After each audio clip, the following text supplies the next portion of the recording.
तर राज्यातील शाळांमध्ये सीबीएसई पॅटर्न लागू करण्याची शिक्षण मंत्र्यांची घोषणा। सीबीएसई पॅटर्नमध्ये 70 ते 30% फॉर्म्युला वापरण्यात येणार आहे। भाषा आणि इतिहास या विषयाबाबत कोणतीही तडजोड केली जाणार नाहीये।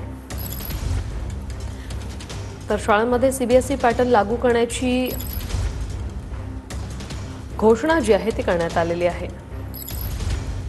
या सरकारला तरुणांच्या भविष्याची काही चिंताच नाही आहे। दादा भुसे यांच्या शिक्षणाशी काय संबंध आहे हा साधा प्रश्न आहे माझा। शिक्षण क्षेत्रामध्ये किंवा अर्थक्षेत्रामध्ये काम करणारे मंत्री त्या क्षेत्रातले तज्ज्ञ असावे लागतात, हा आतापर्यंतचा अनुभव आहे।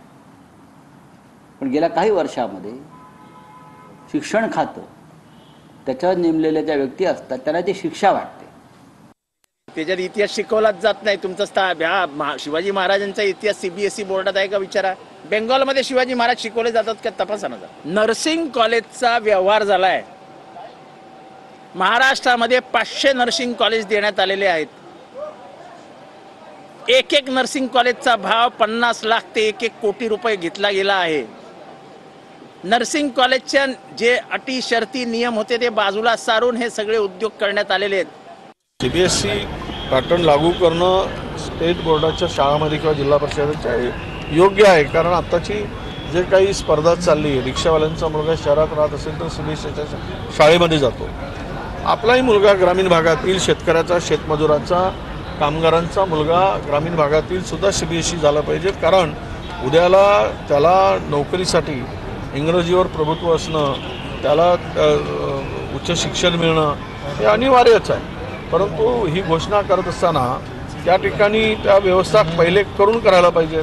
शिक्षकांचं ट्रेनिंग झालंय का? जरी पहिलीपासून ही सुरुवात असेल तरी मग पहिलीपासून जर सुरुवात असेल तर महाराष्ट्रातल्या जिल्हा परिषद, पंचायत समिती आणि सगळ्या शिक्षकांच्या ज्या शाळा आहेत सरकारच्या त्याच्यामध्ये सीबीएसईचं ट्रेनिंग दिलंय का? मराठी भाषा 100% शिकवणार का? मराठी इतिहास, वाङ्मय, कविता हे सगळं मुलांना कसं शिकणार? आणि कुठून हे आलं? म्हणजे हा सीबीएसई पॅटर्न कंपल्सरी हे आलंच कुठून? कधीच चर्चेमध्ये आलं नाही, कानावर आलं नाही।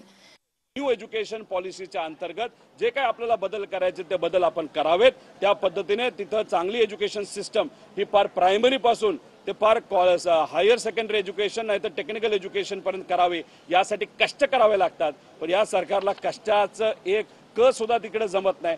कॉपी मात्र म्हणजे कॉपी मात्र त्यांना त्या ठिकाणी जमते। त्यामुळे दुर्दैव आहे। त्यामुळे उगाच असं शॉर्टकट मारण्याच्या नादात लहान मुलांचं भविष्य आणि महाराष्ट्राचा इतिहास हा धोक्यात या सरकारने घालू नये अशी विनंती या ठिकाणी आम्ही करतो। सीबीएसईच्या धर्तीवर आपलं राज्य मंडळ त्या ठिकाणी अभ्यासक्रम बनवते आहे।